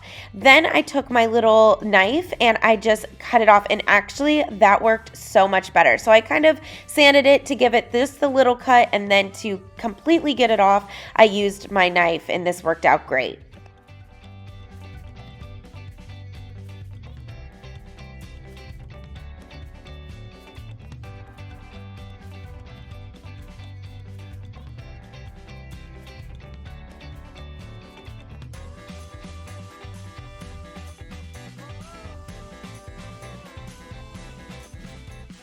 After I had nice clean edges, I took that Mod Podge again and decoupage over the paper. That way it protected it and it kept it down and adhered to that middle part. Next, I decided I was going to distress this just a little bit. Now, if the person you're making it for does not like that distressed look or the rustic look, then you can absolutely skip this step and just keep it nice and clean. But to do this, I used my makeup sponge and Waverly Antique Wax and just lightly brushed over the edges of the middle paper, and then I went around the whole cutting board as well.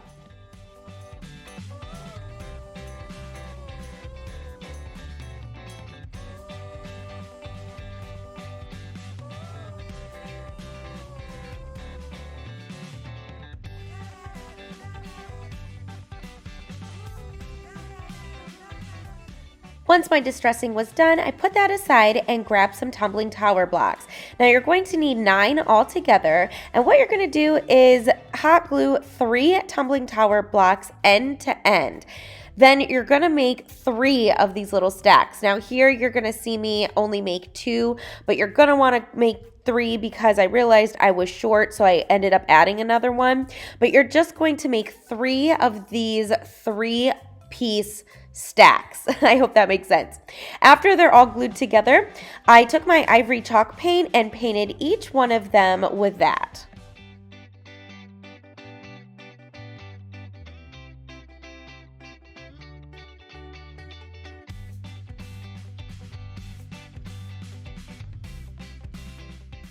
Then I took that makeup sponge and the Waverly Antique Wax again, and I just lightly distressed each one of these blocks.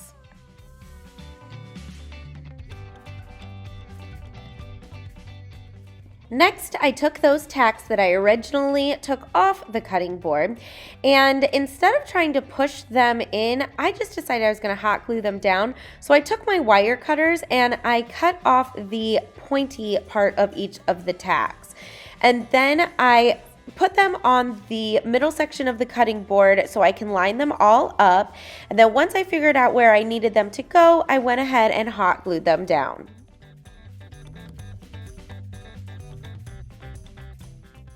Now before I hot glued the bottom ones down, I put one of my stacks of the tumbling tower blocks right at the bottom, so the bottom of the little stack was flush to the bottom of the middle section of the cutting board. I hope that makes sense. We're making a recipe holder, so you want to make sure that the tumbling tower blocks fit underneath your little tacks at the bottom. So once I had that all figured out, I went ahead, like I said, and I hot glued them down. Now in a minute, you're going to see me take one off and move it because they were not even with each other. But first, I took that Waverly Antique Wax and I just dry brushed the tacks. That way it matched the rest of my project because that silver just really did not look good. So I just darkened them up a little bit by using the wax. Next, I'm going to take the tumbling tower blocks and I'm going to hot glue it down at the bottom. Now here's where I say I have to move one of the tacks because it was not even. And this time I got smart and grabbed my ruler to make sure that they lined up, and then I went ahead and hot glued it back down. But after I do this, that's when I'm going to hot glue the tumbling tower, one of the stacks of the tumbling tower blocks down. Now, I'm gonna hot glue the skinny part down to the cutting board. Sorry about my head and my face in the shot. But like I said, I'm going to hot glue the skinny part down on the cutting board. And then next, I'm going to hot glue the fat part on top of the skinnier part. This is hard to explain. To make a shelf, basically. So if you know, whoever you're going to give this to wants to put a book or a recipe, they can. So as you can see, I did this skinny part of the first tumbling tower block on the cutting board, and then I hot glued the skinny part of the second stack down to the first stack. I hope that makes sense. Now here's where I realized, it's not big enough. So I went ahead and used my hair dryer to melt the glue underneath, and then I pulled it off, and then this is where I'm going to add that third stack of tumbling tower blocks.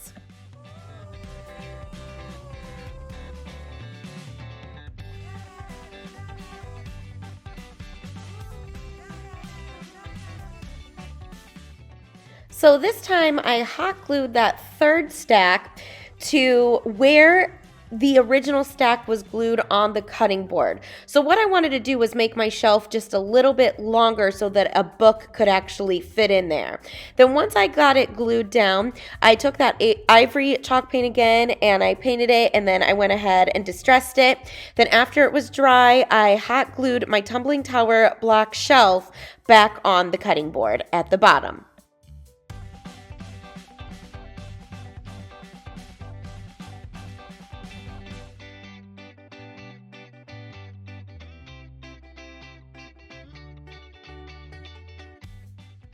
Here is where you can see what it should look like. So it's 2 rows of the tumbling tower blocks and then 1 going up. Next, I decided I was going to make a bow to put at the top of the cutting board. So I took this blue turquoise burlap ribbon that I got from the Dollar Tree, and I cut off the ends, and then I cut it in half because I needed it to be a little skinnier. Next, I took some lace, the purple lace, and I cut off 2 strips of that. Then I took this really pretty pink burlap flower ribbon that I actually got from Michael's, and I cut off 2 pieces, and then I put them in an X form. Next, I cut off the ends of these 2 to make them skinnier. So then after that was all cut down, that's when I put them into the X form, and then I put the blue burlap ribbon on top and then put the lace on top, and then I grabbed some raffia and put that on top as well. Next, I took some twine and I pinched the middles together and then pulled the twine around it really tight and tied it in a knot, and that way it made a bow. But the trick to this is you really have to pull it tight in the middle so that it cinches, and then that way you get your bow.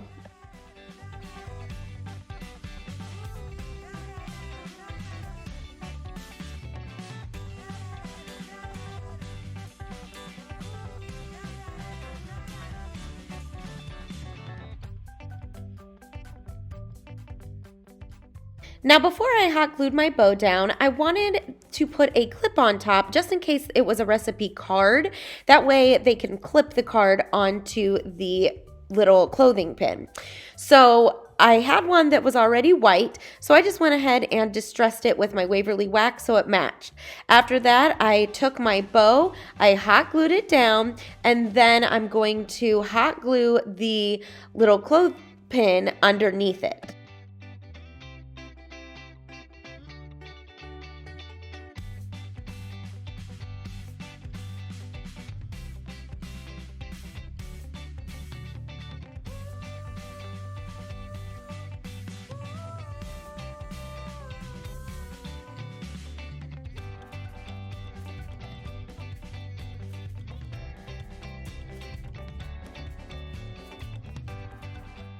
Now, I made sure to trim up my bow tails, and then I also cut them all at an angle. That way it looks a little cuter.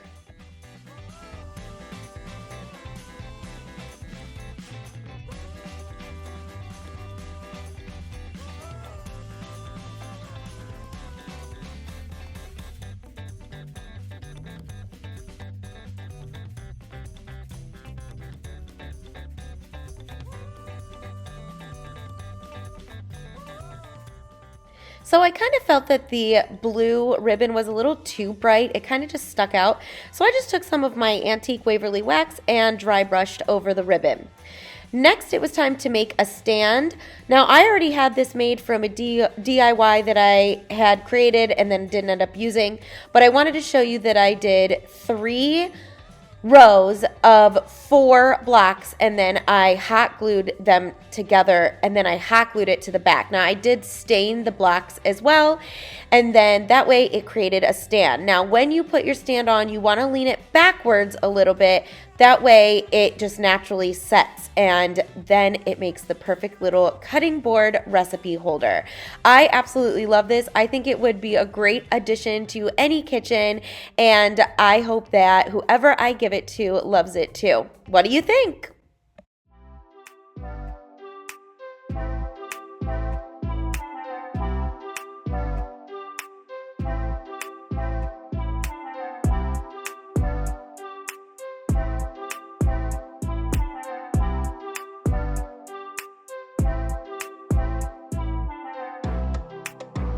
For my next DIY, I started off with this little wooden plaque that I got in the Crafter Square.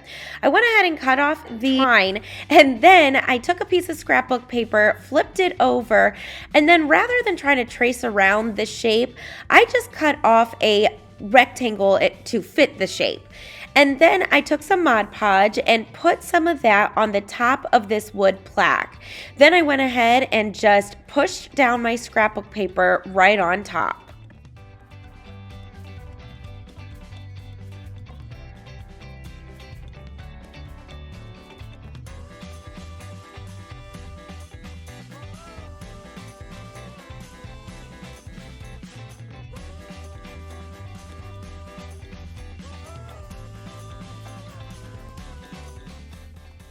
Once my scrapbook paper was pushed on, I took my sand block and I started to sand the edges down to give it that nice clean cut. Then I realized that I had a little too much excess paper, so I used my scissors to cut around it, and then went back with my sanding block and really sanded the edges. That way it gave it that nice clean cut and made it look like the paper is actually part of the wood.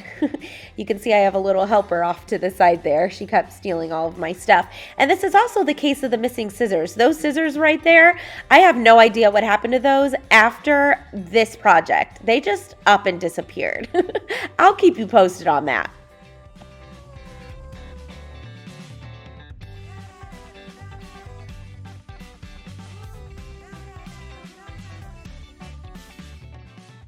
Now to get in the harder to sand places, I took an actual nail file and used that in those spaces, and it really worked out really well.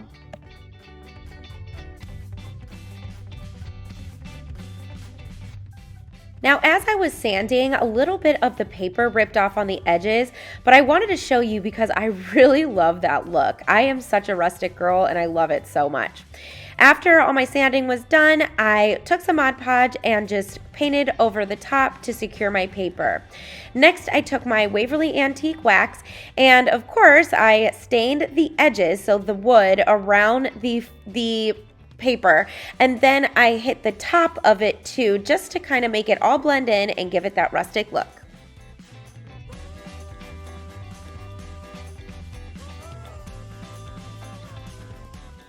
Next, I grabbed one of these crates that I got from the Dollar Tree, and by using a baby wipe, I dipped it into my Waverly Antique Wax and used it as a stain to stain this crate, and I stained the entire thing except for the bottom.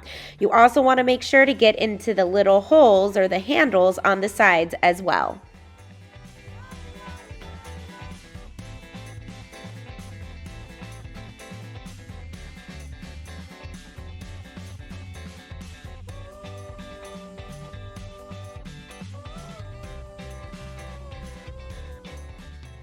After that crate was dry, I took a little piece of that scrapbook paper again and then just carefully ripped off some of the big pink flowers and the smaller flowers. I thought that this would be really cool because it would look like the paper had ripped on the bottom and it was just so old, so it just kind of deteriorated. So I just ripped off a bunch of the little pieces, and then once I had all of the pieces I wanted, I put a layer of Mod Podge on the crate and then put the flowers on top, and I thought this created such a neat look. Then I went ahead and put some Mod Podge on the top of the flowers. That way it protected them and kept them in place.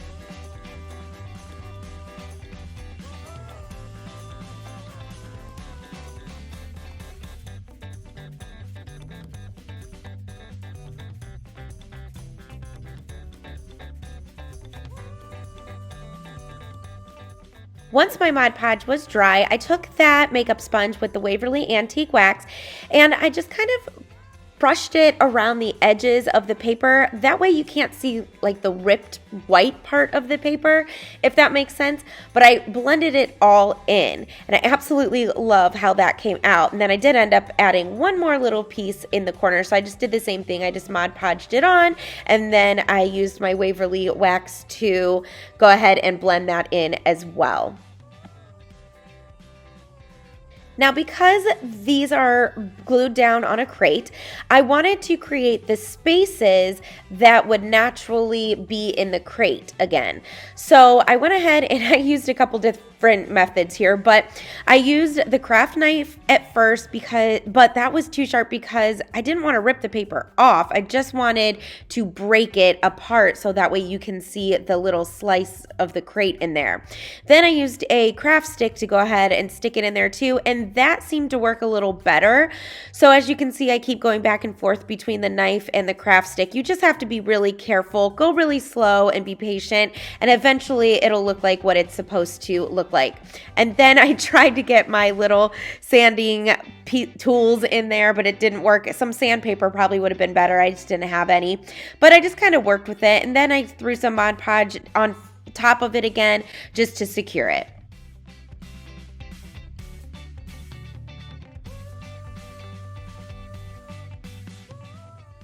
Now, to put my sign on the crate, I wanted the sign to be a little higher than the crate.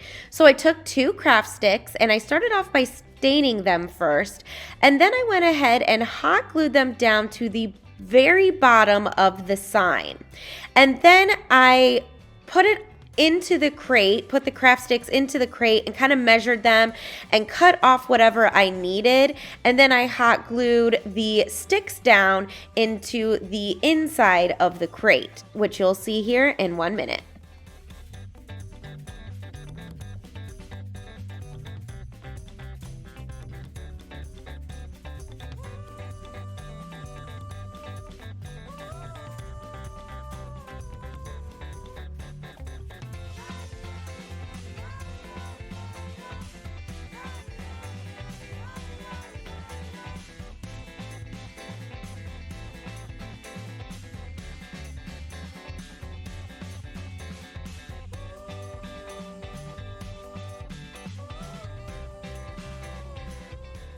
When I glued this down, I made sure that the bottom of the sign was touching the top of the crate. Sorry about my head. Now, I kind of felt like the front was missing something, it was just a little too dull. So I just took some ivory chalk paint and my favorite distressing brush, and I just distressed the top of the crate and the sides. And I really do think that this added some dimension and just kind of brought it to life a little bit more. It's funny what a little bit of paint can do. Next, I took some floral foam and I cut it down so that I had foam in the entire box. And then I just took a variety of different flowers and florals and greenery and just made a little flower arrangement in my little crate.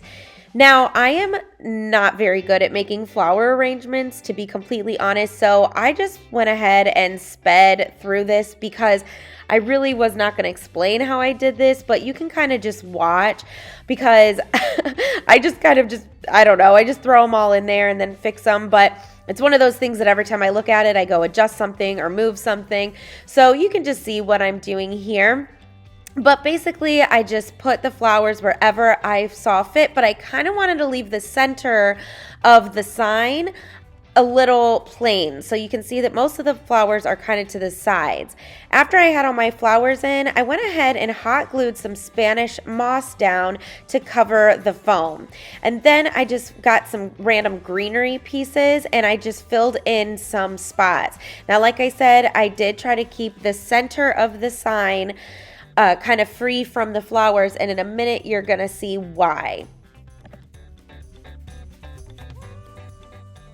After that, I took another clothespin, and like I said, mine were already painted white from another DIY, so I just took some Waverly Antique Wax and I brushed it over, and then I went ahead and I hot glued the clothespin to the top of my sign, and now you have a really cute picture holder floral arrangement, and I think this is so cute. I'm actually going to give this one to my mother-in-law, and that way she can put it in her living room, but I love how this came out. What do you think?